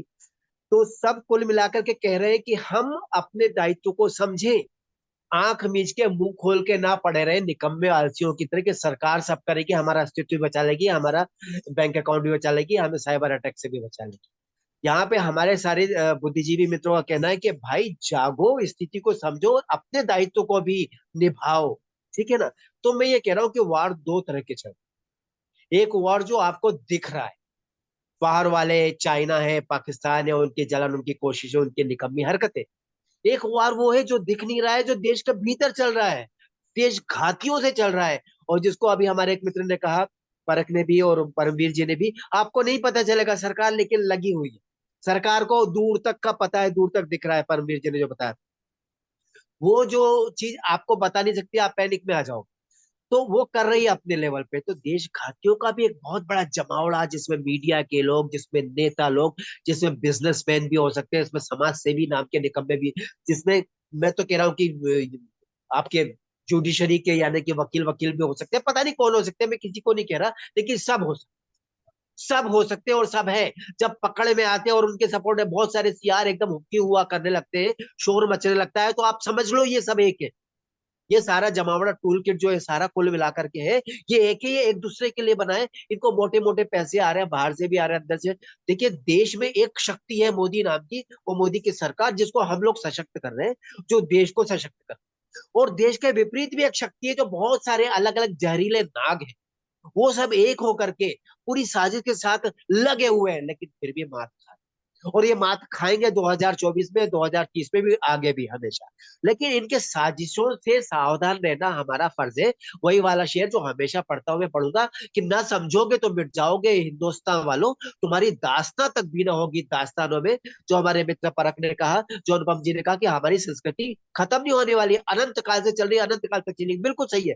लेकिन उसके लिए क्या जरूरी है? सावधान रहना। सावधान तो रहना ही होगा, चाहे आप सशक्त हो चाहे अशक्त हो, सावधान तो आपको रहना होगा। तो यहाँ पे कुल मिलाकर के इस पूरे हमारे आज की परिचर्चा का अर्थ कुल मिलाकर के मुझे ये लगता है कि सावधान अब हमें इंडिविजुअल लेवल पर भी होगा, क्योंकि इंडिविजुअल लेवल पर आके अटैक किया जा रहा है। आम आदमी के रूप में दुश्मन घुसा हुआ है, आम आदमी के रूप में हमारे अपने परिवार के लोगों को जोड़ रहा है अपने साथ में। आप उसे स्लीपर सेल भी कह सकते हो, उसको सीधा दुश्मन और गद्दार भी कह सकते हो, सीधी सीधी सी बात है। कई गद्दारों को पता नहीं कि वो गद्दार है, कई गद्दारों को साफ तौर पर पता है कि वो गद्दार है, लेकिन वो नकली रंगे सियार।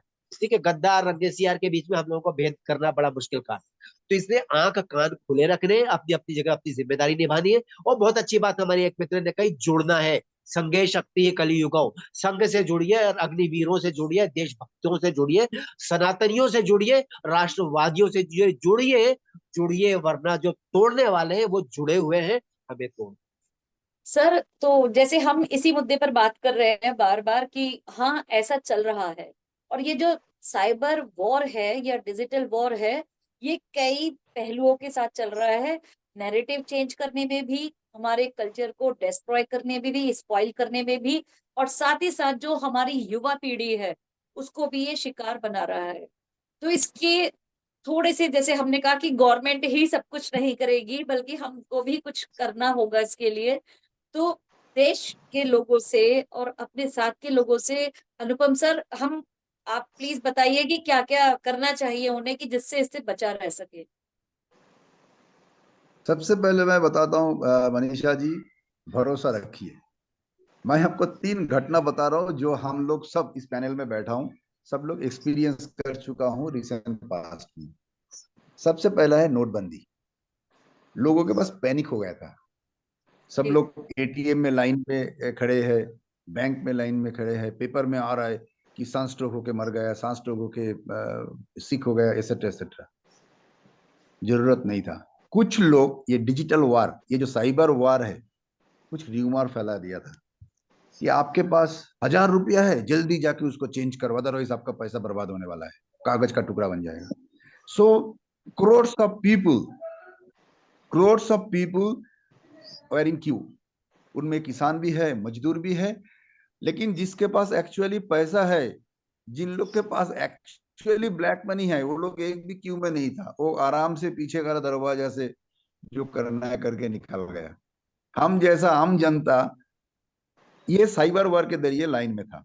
अभी देखिए same thing repeated this time when RBI announced कि 2000 का नोट धीरे धीरे एबोलिश हो जाएगा। आप देखिए एक भी घटना नहीं हुआ। So people have learn from the previous lesson, but people have actually reacted very very kind of very unplanned way, अचानक, क्योंकि somebody has spread a rumor कि आपका पैसा बर्बाद होने वाला है। और वो कौन, जिन लोग को सनस्ट्रोक हुआ या जो लोग लाइन पे खड़ा होकर मर गए, वो लोग कौन है?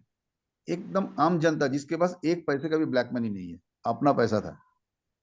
मैं दूसरा घटना बता रहा हूँ आपको। कोरोना टाइम में मजदूरों के बीच में एक खबर फैला गया था कि आप लोग भूखा मरोगे, पानी भी नहीं मिलेगा, कुछ नहीं मिलेगा, ट्रांसपोर्ट नहीं मिलेगा। तो लोग बेंगलोर से चलने लगा कलकत्ता तक, भुवनेश्वर तक, रांची तक, पटना तक, simply by means of rumour. हम लोग सब टीवी में देख चुका हूं, बॉम्बे में लोग मारामारी कर रहे हैं ट्रेन पे चढ़ने के लिए, बस पे चढ़ने के लिए, गांव में जाने के लिए।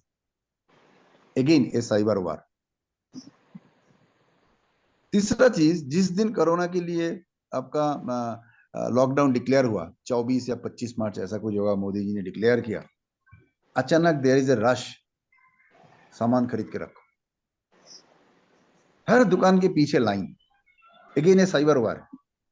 मैं आपको सच बता रहा हूँ, कन्फेस कर रहा हूँ, मैं भी गया था दुकान में खरीदने के लिए, फिर देखा हमारा बस का नहीं है उतना लाइन में खड़ा होने का, तो मैंने वाइफ को बोल दिया कि तुम 25 किलो चावल, 2 किलो दाल और 1 पैकेट नमक का ऑर्डर कर दो, एटलीस्ट उगाल के खा लेंगे।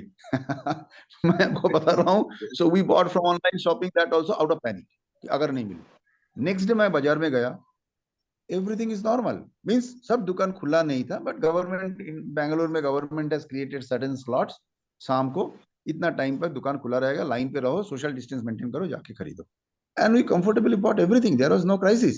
But on the first day, again a cyber war. Somebody created one SMS in WhatsApp or in some media कि स्टॉक करो, क्योंकि मोदी जी ने जो डिक्लेयर किया ये कंटिन्यूअस होने वाला है, होने वाला है, होने वाला है, टोमेटो वॉर आ etc. चुका है, तो टमाटर वॉर भी सर, टमाटर का भी तो हो चुका है आजकल।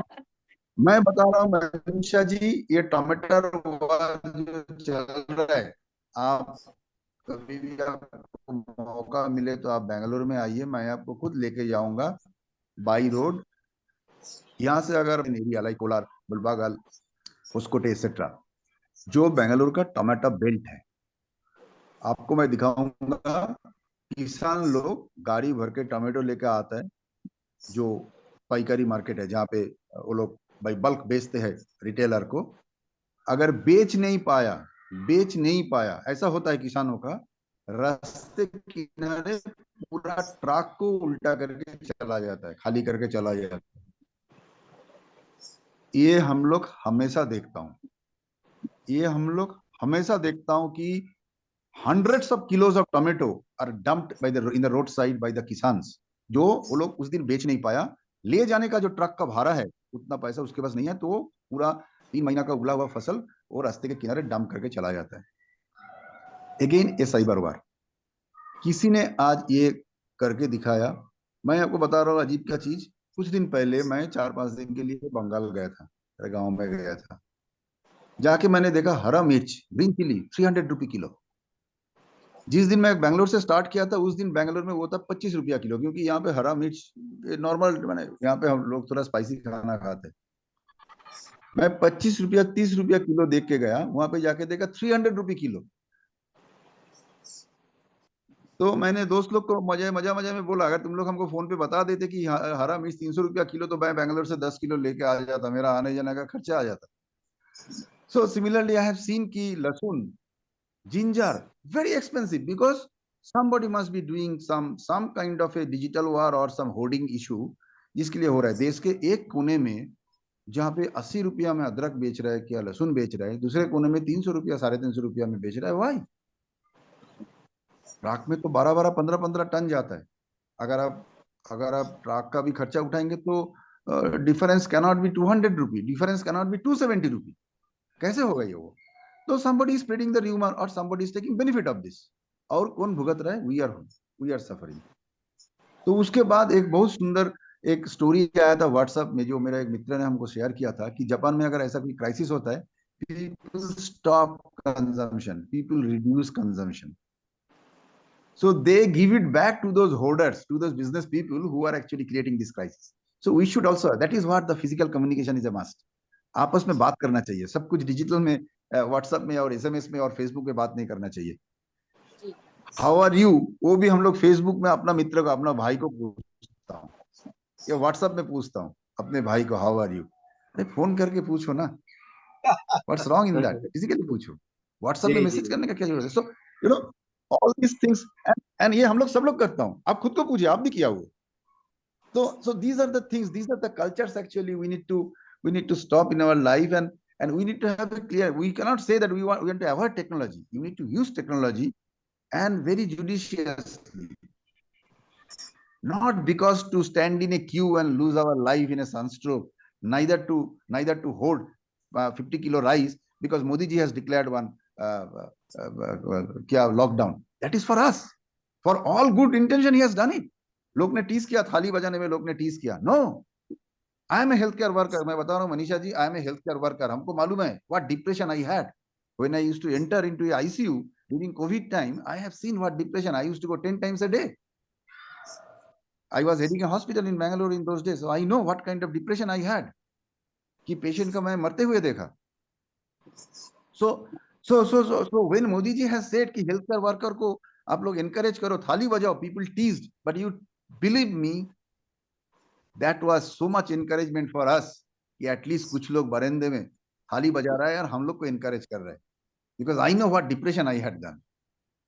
So we need to always support a positive government, and when we have a very strong leader with us, we need to trust him, and we need to be very careful. देखिए, लोग फायदा उठाएगा, कोई opposition बोलिए या China बोलिए, पाकिस्तान बोलिए, America भी बोलिए, सब लोग अपना फायदे के लिए काम कर रहे हैं। किसी का फायदा होगा बिजनेस का, किसी का फायदा होगा अगर आपका दुख पहुंचाए तो। Some people are doing all these things to earn business. Some people are doing all these things to create trouble in your life. आपको रैशनली सोचना होगा। एंड जैसे मैंने आपको बोला, cyber war has no boundary, you can reach anywhere. Today we are fighting among the countries, tomorrow it will be fight among the planets, and that day is not far, it is very near. शायद हम लोग भी देख के जाएंगे, बहुत जल्दी है वो। So we need to be very very clear on that. I think I have answered your question. अगर कुछ अधूरा रह गया तो बताइए, I will try to point thank that. You so much. और अब मैं आपके पास आ रही हूँ क्योंकि हम लास्ट में ही चल रहे हैं बस, तो ये फाइनल मैं आप लोगों से रिप्लाई लेती हूँ, इसी अपने टॉपिक से रिलेटेड है। तो परख अब ये मुझे ये है कि हम एक महान देश के वासी हैं, हम कहते हैं कि मेरा देश महान, लेकिन जैसे पारिजात सर ने भी कहा कि हम लोगों को उसके लिए कुछ करना पड़ेगा। ऑफ कोर्स कि हमारी रूट्स बड़ी स्ट्रांग है और एक हम ग्रेट सिविलाइजेशन से बिलोंग करते हैं, लेकिन क्या करें ऐसा कि जो एक जज्बा जो जगाए आज की जनरेशन में, आज के लोगों में, जैसे कि सर ने कहा भी कि मोदी जी ने जो एनकरेज करवाया उस समय उनको हेल्थ वर्कर्स के लिए, कि जब वो कोरोना टाइम में वॉरियर थे, कोरोना वॉरियर थे, तो इससे बहुत हेल्प मिलता है। तो ये साइकोलॉजिकली एक जो बूस्ट अप मोरल जो किया जाता है, तो पर किसी बात पर मैं जानना चाहूंगी, क्योंकि ये कंट्री, एक बात ऐड कर दूं, क्योंकि आप इतिहास पढ़ते हैं और लिखते हैं उसके ऊपर काफी सारा एनालिसिस के साथ, तो उसमें ये वो देश था जब भारत और पाकिस्तान का बंटवारा हुआ था, भारत का बंटवारा हुआ था एग्जैक्टली, पाकिस्तान का नहीं, पाकिस्तान बना था। तो जिस समय हिंदू महिलाओं को 2-2 दिनारों में बेचा गया था, ऐसा वहां लिखा भी है, मैंने पढ़ा है इसके बारे में। आई नो कि आपको भी पता होगा ये। तो आज एक छोटी सी घटना के लिए, हालांकि घटना छोटी हो बड़ी हो, गलत है तो गलत है, लेकिन जो एक तरीके से जो माइंडसेट लोगों का बनाया जा रहा है और ये उनको जो एक गुस्सा उनका भड़काया जा रहा है, तो इसी के बारे में बात करना चाह रही थी। पर लास्ट कमेंट प्लीज। जी मनीषा जी, तो देखिए सबसे पहले तो आपने पूछा था कि क्या करना चाहिए हमें, तो हमें वही करना चाहिए जो अभी हम कर रहे हैं। समाज जिस दिशा में बढ़ रहा है मेरे हिसाब से बिल्कुल सकारात्मक है। अभी मैंने कुछ दिनों पहले एक फैक्ट पढ़ा, टूरिज्म से रिलेटेड फैक्ट है ये, कि पहली बार ऐसा हुआ है कि गोवा से ज्यादा टूरिस्ट काशी विश्वनाथ के लिए गए हैं, वाराणसी में सबसे ज्यादा टूरिस्ट हुए हैं इस बार इंडिया में। ठीक है, आप अगर उत्तराखंड आप जाओगे, क्योंकि मैं मध्य प्रदेश से आता हूँ, उज्जैन के पास से, मैंने उज्जैन में देखा, उज्जैन में इस बार जो टूरिज्म था, सिंहस्थ लगा था अभी, क्या वहां पर क्या संख्या थी वहां पर, आप सोच नहीं सकते होटल इंडस्ट्री किस लेवल पे वहां पर डेवलप हो चुकी है। और सेम चीज ये अब अयोध्या के संदर्भ में होने वाली है, जैसे ही राम मंदिर बन जाएगा। तो अब कहीं ना कहीं ये देखा जाए तो आप इससे एक ट्रेंड पता चलता है कि समाज में एक ट्रेंड बन रहा है कि चलो छुट्टियां आ रही, कहाँ चलते हैं, ऋषिकेश चलते हैं, छुट्टियां आ रही कहाँ चलते हैं, केदारनाथ चलते हैं, केदारनाथ के स्टेटस रखे जा रहे हैं। ऑलमोस्ट 3 से 4 कॉल जो मैं करता हूँ उसमें डायलर टोन शिव जी की होती है केदारनाथ से रिलेटेड। तो ये एक कल्चर है, ये एक ट्रेंड है जो सेट हो रहा है, तो मेरे ख्याल से इसी दिशा में आगे बढ़ते हैं। और अब जैसे ये मणिपुर वाली आपने बात कही कि ये जो घटना हुई है, तो देखिए अब मैंने हमेशा ये भी एक ट्रेंड देखा है, हर जब भी चुनाव होता है, 2014 में चुनाव था, 2013 में ऐसा कुछ किया गया था कि मामला इस तरफ डाइवर्ट हो, 2019 में चुनाव थे तो 2018 में शाहीन बाग और सीए पे दंगे कराए गए, अब 2024 है उसमें ये कर रहे हैं। पर वास्तविकता में हो ये रहा है कि विपक्ष अपने जाल में खुद फंस जाता है यहाँ पर। अभी चुनाव आने में 7 से 8 महीने हैं, इस बीच अभी बहुत सारी घटनाएं होनी है। अभी तो अभी सेंसेक्स 70,000 को टच करेगा, 70-75 हजार को सेंसेक्स टच करेगा। ठीक है, और ना जाने कौन कौन सी बीच में और योजनाएं आने वाली है, राम मंदिर का अनावरण होने वाला है, इतनी सारी चीजें होने वाली है। उसके बाद विपक्ष बस यही मात खा जाता है, इन्हें स्ट्रेटेजी बनानी ही नहीं आती। अब ये जो अभी स्ट्रेटेजी बना रहे हैं, जो इंफॉर्मेशन वॉर में जहां पे घुसे हैं, अपनी सारी एनर्जी जला रहे हैं जहां पे, ये जीरो होने वाली है नवंबर दिसंबर तक। और अभी आप देख लो, देखिए जब वो वीडियो आया था, जो विवादित वीडियो आया था, उस समय सबके मन में भयंकर गुस्सा आया था। 2 दिन हुए, गुस्सा थोड़ा कम हुआ, फिर एक हफ्ता बीता, गुस्सा और कम हो गया। अभी 2-3 दिन पहले मैं कांग्रेस की प्रवक्ता को देख रहा था सामने, तो वो हंसते मुस्कुराते हुए बात कर रही है उस वीडियो के बारे में। अरे महिलाओं के तो रेप हो रहे हैं आपके राज्य में, आप क्या कर, हंसते मुस्कुराते बोल रही। तो ये रह गई है संवेदनाएं अब। तो विपक्ष यहाँ अपने ही जाल में खुद खुद को बेनकाब कर रहा है, या यूं कहिए खुद को नग्न अवस्था में ला रहा है खुद की मूर्खता से।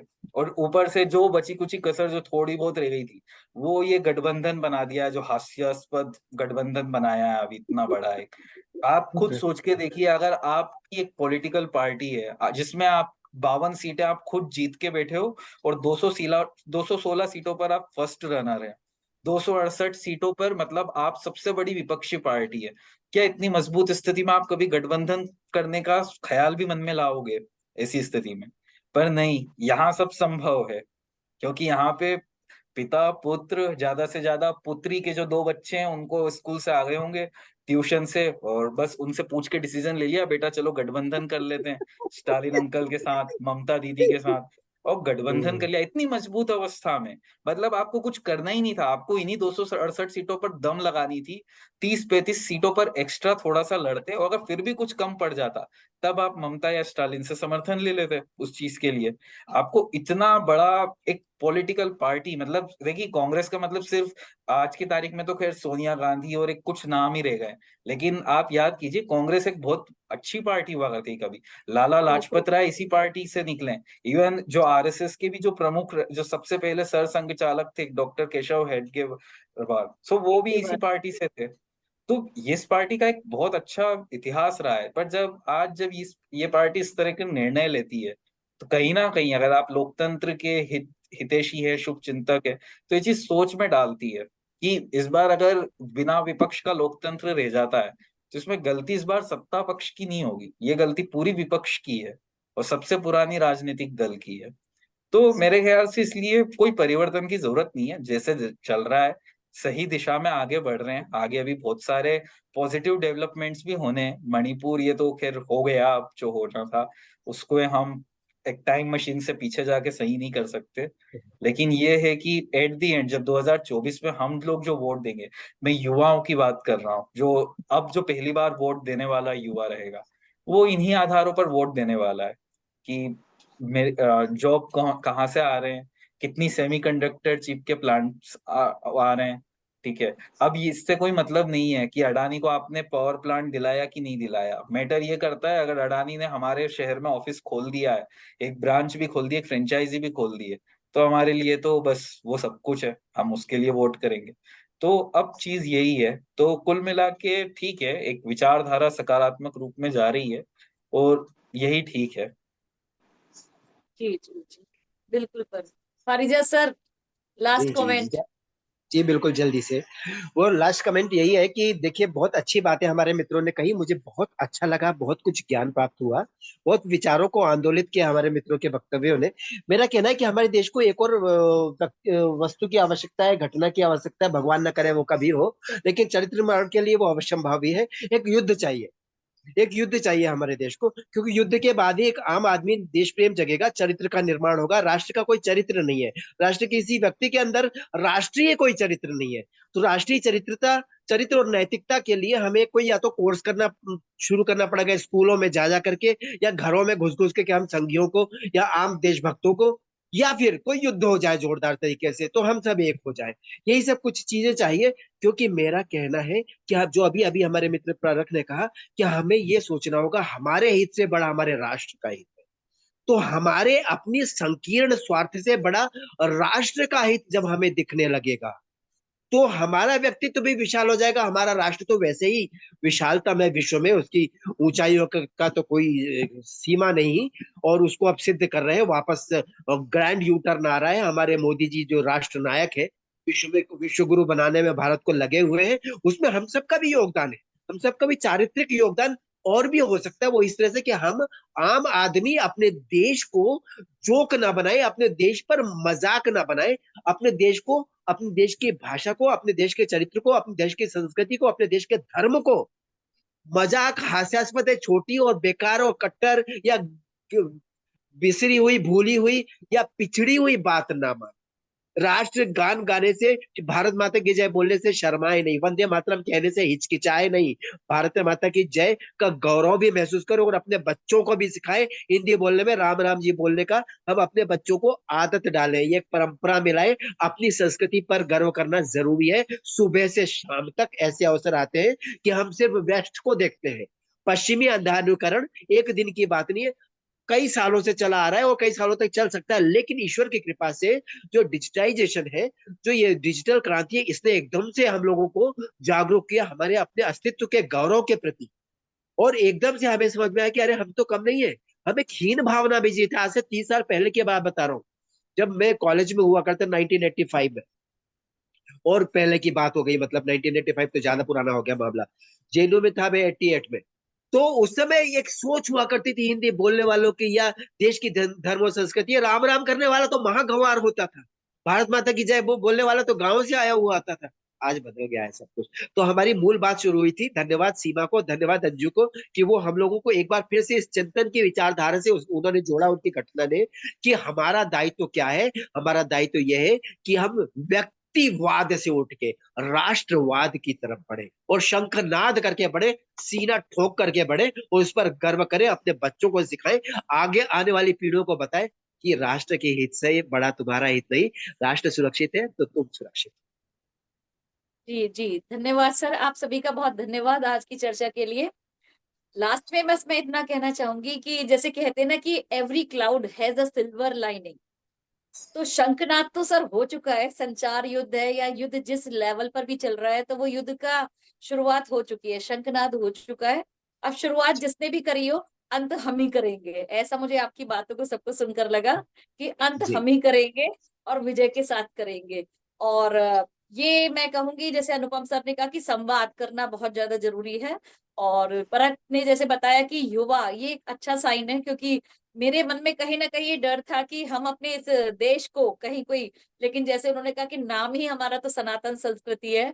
और परमवीर सर ने भी कहा कि कुछ भी हो जाए, लेकिन जो ये हमारी सनातन संस्कृति है वो चलेगी ही। तो भस्मासुर तो आते रहेंगे, जाते रहेंगे, रक्त बीज भी आए, बिल्कुल और रक्त बीज बिल्कुल। का वध करने के लिए देवी ने अवतार भी लिए। महिषासुर है, रक्त बीज है, शुंभ है, निशुंभ है, जो भी आए वो आए सामने, लेकिन ये सनातन संस्कृति है और उनका संहार करना भी जानती है। तो मेन बात ये है कि हम संवाद करें आपस में एक दूसरे से, और जहां भी हैं, जैसे पारिजात सर ने कहा, वहीं से अपने देश के लिए राष्ट्रवाद, व्यक्तिवाद से राष्ट्रवाद की ओर बढ़ते चले। तो इसी के साथ मैं इसी चर्चा को यहाँ पर विराम देती हूँ, क्योंकि ये जो संचार युद्ध है ये तो चलता ही रहेगा, अनेक रूप में लेकर चलेगा, लेकिन जो हमारे कर्तव्य हैं हम उन्हें निभाते हुए चले और अपने देश को, अपनी सनातन संस्कृति को आगे बढ़ाते रहे। तो जय श्री राम के साथ ही मैं आप सभी का धन्यवाद। जय श्री राम, जय हिंद। नमस्कार, जय श्री राम। जय श्री राम। सभी का जय बहुत श्री बहुत आभार। मिलते हैं एक नई चर्चा।